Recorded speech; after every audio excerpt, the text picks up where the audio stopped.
Hello my dear friends, welcome back to this new session.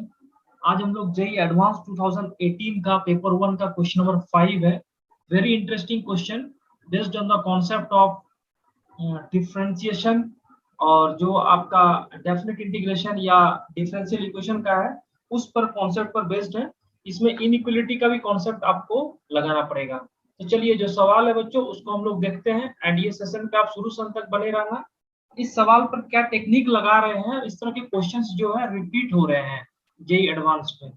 JEE advance में जो इस तरह के प्रोफाइल आपको रिपीट होते हैं in the form of multiple choice question, in the form of single correct answer या integer type में कहीं ना कहीं रिपीट होता है। ठीक है, तो सबसे पहले आपको क्या दिया हुआ है बच्चों, आपको एक इक्वेशन दिया हुआ है f R to R and g R to R is two non constant differentiable function, यानी एफ और आर कांस्टेंट फंक्शन नहीं और डिफरेंशिएबल भी है।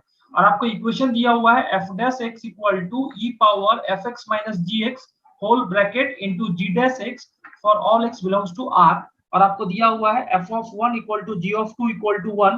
तो चार इनइक्वालिटी है, ठीक है, किसमें किसमें, एफ ऑफ टू और जी ऑफ वन। इसमें आपको इनइक्वालिटी बताना है लेस देन या ग्रेटर देन, इस तरह से चार ऑप्शन दिए हुए हैं। तो सबसे पहले क्वेश्चन को ध्यान से देखो बच्चों, ये जो इक्वेशन दिया हुआ है ये क्वेश्चन जो है आपका सिमेट्रिक है। ये कैसा इक्वेशन है, ये जो इक्वेशन आपको दिया हुआ है, ठीक है ना, दिस इक्वेशन इज सिमेट्रिक। कैसे, symmetric with respect to f x and g x. वो इसलिए कि अगर f के जगह g रिप्लेस कर दूं और g के जगह मैं f रिप्लेस कर दूं तो इस इक्वेशन में कोई चेंजिंग नहीं होगा, नो चेंज। कैसे, आप रख दो, अगर f के जगह g रख दोगे यानी f डैश x की जगह g डैश x, तो g dash x equal to e power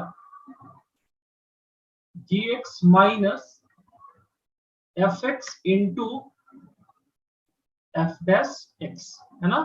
और अगर इसको हम लोग डिनोमिनेटर में लेके आएंगे तो क्या बनेगा, ये बन जाएगा g dash x equal to 1 by e power fx minus gx into f dash x।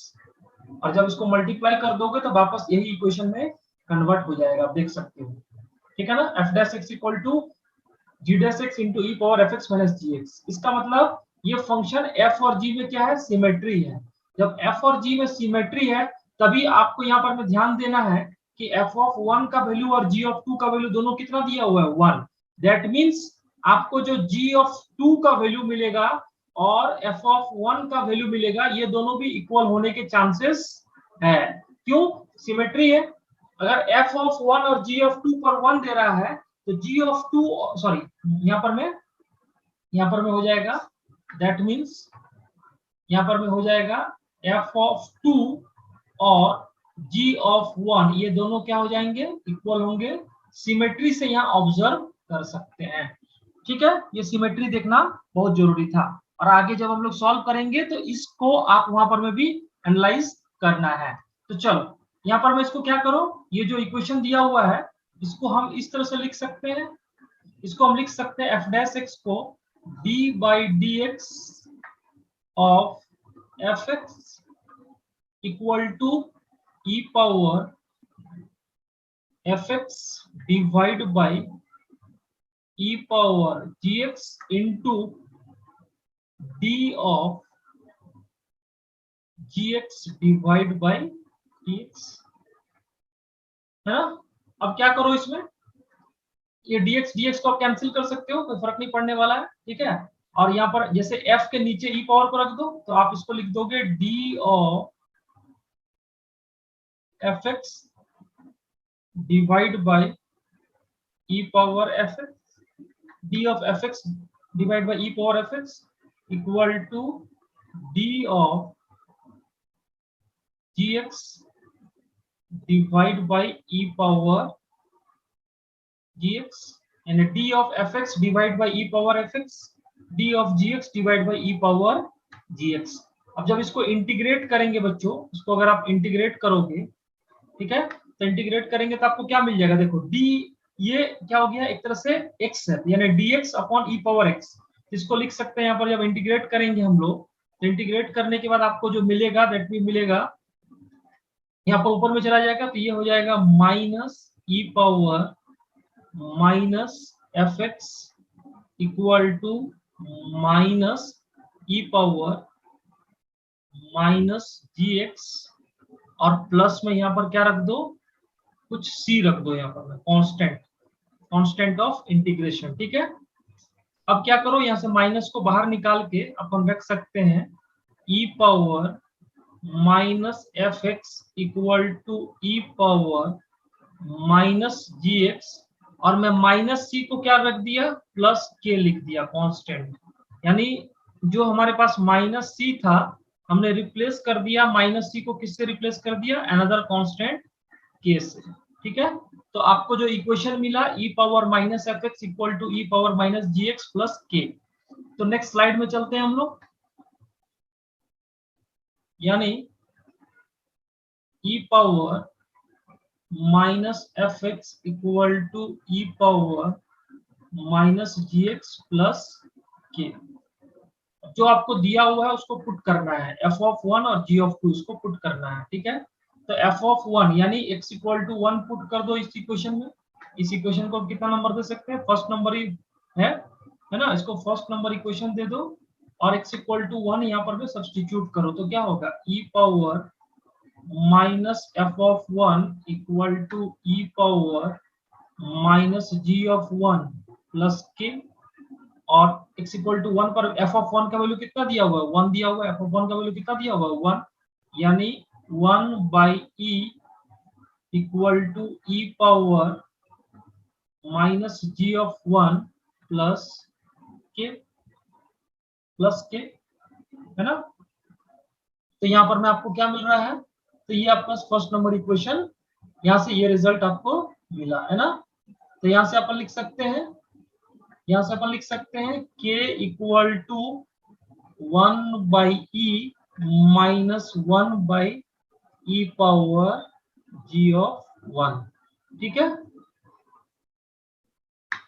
इसी तरह से इस इक्वेशन में हम क्या पुट कर सकते हैं, ये फर्स्ट वाले इक्वेशन में अगर x इक्वल टू 2 पुट कर दे तो बन जाएगा e power minus f of 2 equal to e power minus g of 2 plus k, and what is, यहाँ पर f ऑफ 2 नहीं दिया हुआ है, g ऑफ 2 1 दिया हुआ है, g ऑफ 2 कितना दिया हुआ है 1, यानी 1 by e power f of 2 और g ऑफ 2 का वैल्यू 1, तो यहाँ पर मैं ई पावर माइनस 1 उधर जाएगा तो minus 1 by e equal to k. ठीक है, अब यहां से दोनों से k को इक्वेट करो, तो k को इक्वेट करोगे तो क्या मिलेगा, 1 by e minus 1 by e power g of 1 equal to 1 by e power f of 2 minus 1 by e. तो यहाँ से जब सॉल्व करेंगे तो 1 बाई ई और 1 बाई ई कितना हो जाएगा, 2 divide by e equal to 1 by e power g of 1 plus 1 by e power f of 2। ठीक है,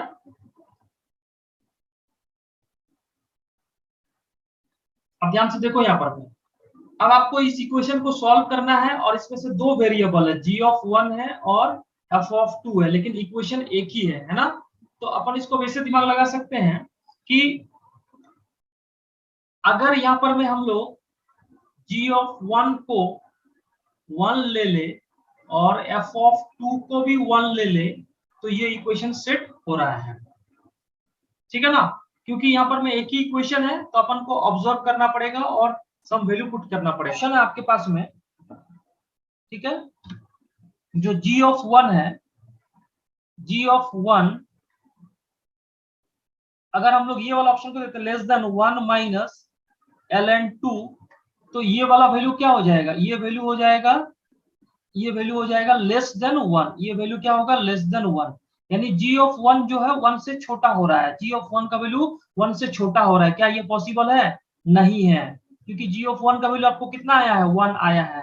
दैट मींस आपका जो आंसर हो जाएगा that will be g of 1 will be greater than 1 minus log base e2, या इसको हम लोग 1 माइनस ln2, क्योंकि ये जो 1 माइनस ln2 का वैल्यू है, ये क्वांटिटी क्या हो जाएगा, 1 से छोटा है। तो 1 से छोटा से तो ये बड़ा ही होगा, यानी 1 से तो बड़ा ही 1 से छोटा क्वांटिटी होगा, उससे तो बड़ा ही होगा g ऑफ 1, क्योंकि g ऑफ 1 का वैल्यू कितना आ रहा है, 1 आ रहा है। इसका मतलब एक आंसर इधर से हो जाएगा g of 1 will be greater than 1 minus ln2, और सिमेट्री से, जो सिमेट्री से दूसरा आंसर भी हो जाएगा, वो कितना हो जाएगा, f of 2 will be greater than 1 minus ln2, f of 2 will be greater than 1 minus ln2, क्योंकि दोनों का वैल्यू कितना आया है, 1 आया है, क्योंकि सिमेट्री भी होल्ड हो रहा है। मैंने फर्स्ट स्लाइड में भी आपको बताया था स्टार्टिंग में कि यहाँ पर में क्या होगा, कि यहाँ पर में सिमेट्री होल्ड हो रहा है। तो जब सिमेट्री होल्ड हो रहा है यहाँ पर में, तो f of 2 और g of 1 भी क्या होंगे, इक्वल होने चाहिए। तो यहाँ पर में g of 1 का वैल्यू 1 है और f of 2 का वैल्यू 1 हुआ, तो दोनों इनइक्वालिटी सेम डायरेक्शन में होगा, यानी g of 1 greater than 1 minus ln2, f of 2 will be greater than 1 minus ln2। इस क्वेश्चन का जो आंसर आ जाएगा ऑप्शन में आप देख सकते हैं, ठीक है, B और C will be the correct answer, option B and C will be the correct answer, यानी f of 2 greater than 1 minus ln2 and g of 1 is greater than 1 minus ln2। तो देखो इसमें क्या था, सिमेट्री ढूंढना था और एग्जैक्ट वैल्यू नहीं निकल पाएगा, इसमें हम लोग ने ऑब्जर्व करके आंसर निकाला है, और ये रहा इस क्वेश्चन का एक्सप्लेनेशन। तो बच्चों इस तरह के क्वेश्चंस रिपीट होते हैं, आप कॉन्सेप्ट्स को देख लीजिए किस तरह से हमने इक्वेशन बनाया और एनालिसिस किया। आई होप ये सॉल्यूशन आपको अच्छा लगा होगा। तो बच्चों अगर ये सॉल्यूशन अच्छा लगा है तो इसको लाइक एंड शेयर जरूर कर दीजिए। हम लोग नेक्स्ट वीडियो बहुत जल्द अपलोड करेंगे। Thank you my dear friends.